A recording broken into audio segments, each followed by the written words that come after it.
Good morning, guys. Oh, it's so bright. I drove to a different spot because the little gnats were just like killing me. They were all in my car by the hundreds.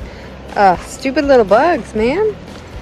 This is my view with breakfast. So beautiful. I still have yet to go down to that beach. I might do that today.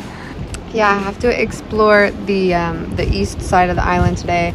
My interview is at 10 a.m., so I'm excited to do that, get it over with, and then go have fun. I really want to try to snorkel today, but the tough part is I'm not going to snorkel alone, so I'll only go out there if other people are out there snorkeling. So we'll see what we find ourselves getting into today. I road cruised several times last night, and I did not see any snakes out. So then I called it a night and I crashed hard. I fell asleep so fast.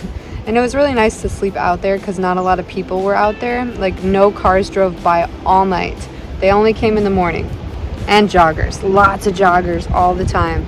I got the wild hair going. Guys, I just wanted to tell you that I've grown a lot on this trip. And one of those things is not being as much of a germaphobe. Yes, I was a big germaphobe for sure. When it comes to nature though, I'm not much of a germaphobe because I'm like, oh, it's nature. But when it comes to people, I'm like, oh, no, I need to wash my hands after touching this countertop. But you kind of, when you're camping every single day, you kind of just don't even use soap anymore. You just wash everything with water and a paper towel, and if it looks clean, it's clean. My second food container got waterlogged. So I ate the first one yesterday that was waterlogged full of the ice, which is probably not sanitary ice.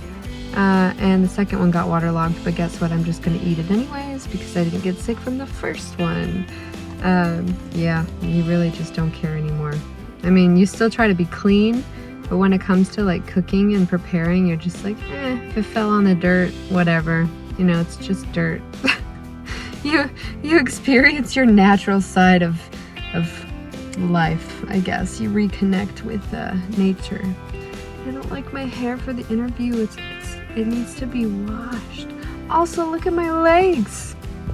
I wasn't lying when I said there were hundreds. Oh my gosh. Hundreds of gnats. Oh my gosh, I didn't even see my legs until this morning.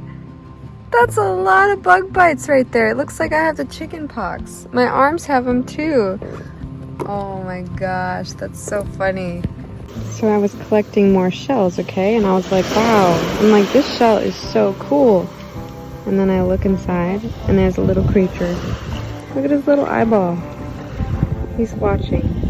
I'm gonna put you back in the water, little snail. This is really beautiful. I'm the furthest point east that you can go. I forgot what the town is called, but if you drive to the other side of the road, not the west end, this is what you'll find.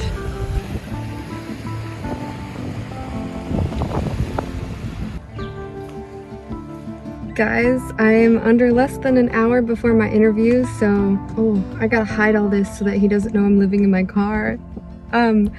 I just wanted to share something with you because I know some people are confused with what I'm doing with my life and aren't you looking for a job yet and blah blah blah blah, and everybody always wants to ask you all these questions, right? And here's my answer. I'm waiting on God. I'm waiting on God's plan for my life, and there's a lot of enjoyment to the journey of patience and having a good attitude while you're being patient. And so I'm really just waiting on him, and he has come through.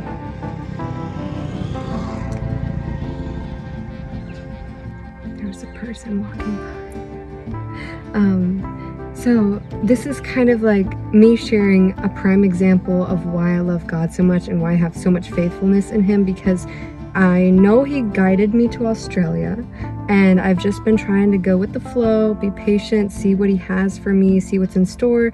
And I didn't try to force myself into a job. I just kind of went along with the trip, went up the coast, and then I felt called to apply for jobs in Townsville, while I was in Townsville, for Cairns. And within, 2 days, I get an interview, and I just think just waiting on God's plan for your life, it helps a lot. It helps take all the pressure off from yourself and from your friends and family and the people around you. And one amazing thing that I love about having God in my life now is before I knew God, I would stress out hardcore over an interview. I would tell myself, like, I need to get this job. I have to do whatever it takes. I have to study or try harder or look really intelligent, whatever it is.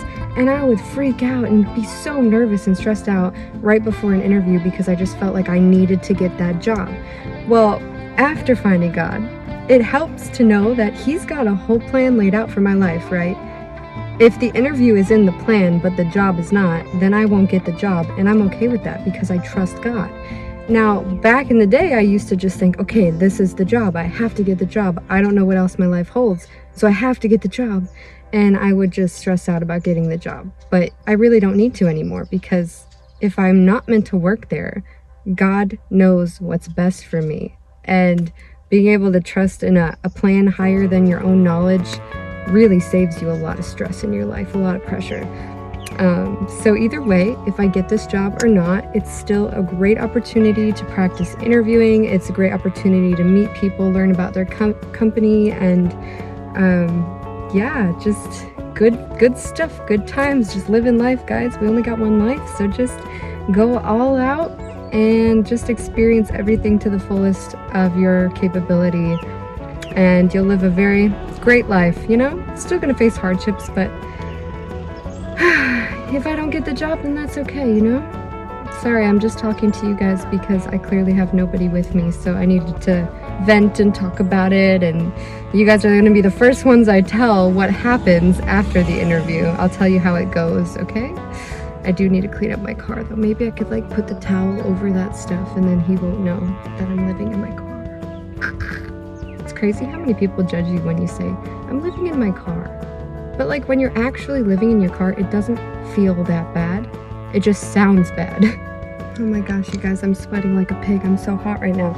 Okay, so I just did the interview. It went well. I don't think I got the job, but that's okay because it was so great to talk to him. And basically, he was so impressed with my resume, which is so weird because like most employers that I interview with are just like, oh, this looks like everybody else's resume. But he was like so happy with my work that I've done with wildlife.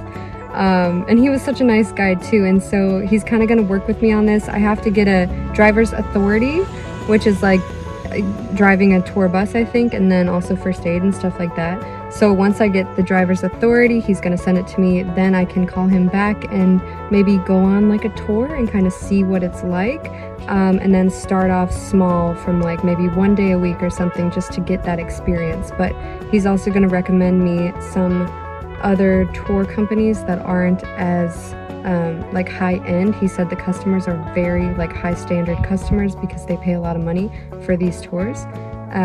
But I totally think if I had tour guide experience, he would have hired me for sure. And I think he still wants to hire me, but maybe starting in March. I think he said March to November of next year, they have 3 more positions. So if I can get some experience in between that time, then I'll be golden for this tour job. That was great. It was a good interview. I'm so hot though. I can't wait to go swim. But yeah, good to practice that. Cool.